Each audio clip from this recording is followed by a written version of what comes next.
є кадирівці, головорізи, які воюють проти нас, особливо під Києвом, наскільки ми знаємо.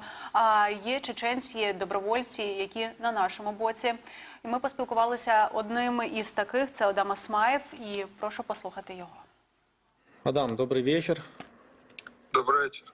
Скажите, сколько чеченцев воюет сейчас на стороне Украины? На стороне Украины сегодня воюет, я знаю о десятках, да, может, сотнях чеченцев, которые воюют, и которые еще больше чеченцев, которые помогают тем, кто воюет сегодня. Дело в том, что здесь вначале было два батальона чеченских, имени шейха, имени Джахара Дудаева, наш батальон, и еще шейха Мансура, еще один был.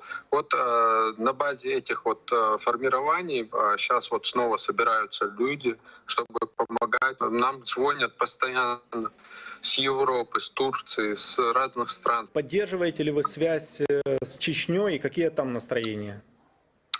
В Чечне абсолютное большинство населения поддерживает Украину, как минимум морально. Многие хотели бы также приехать, помогать. Но сейчас там, к сожалению, такой режим фашистский, что это очень сложно сделать сейчас. Те, кто сюда приезжает среди таких так называемых кадыровцев, их в большинстве своем насильно заставляют приезжать сюда. То есть они не добровольно едут, их заставляют.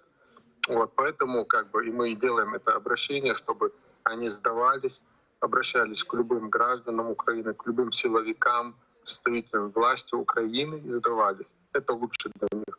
Также они могли бы, я им предлагаю, если у них нет другого выхода, то каким-то образом с той стороны напасть на своих командиров, которые дают им эти преступные приказы, и хотя бы погибнуть как мужчины.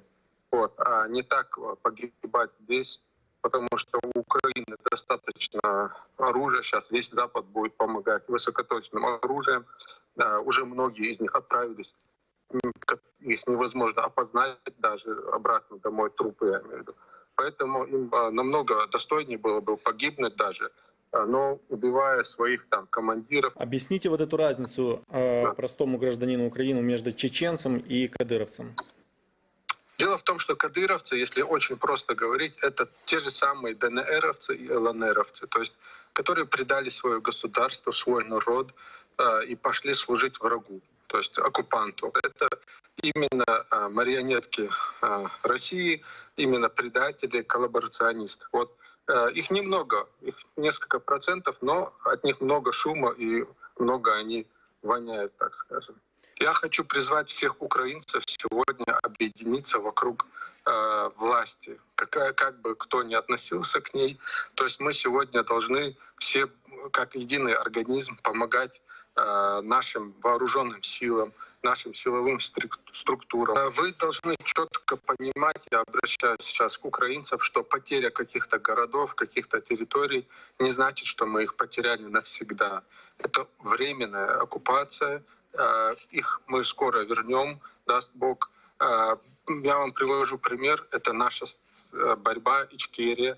Мы, когда потеряли свою столицу, даже свой город Грозный, после тяжелых боев, мы ее буквально через небольшой срок снова вернули, зашли мелкими группами. Мы буквально за 1-2 дня свою столицу собрали снова. И россияне ничего не могли сделать, и они были вынуждены подписать мирный договор. Я думаю, даже если какие-то города мы сегодня, они временно оккупированы, мы их обязательно вернем, не переживайте. Это временно. То есть все как единый организм, мы сегодня все работаем на победу. И мы тогда очень скоро ее получим и отстроим нашу Украину еще лучше, чем она была.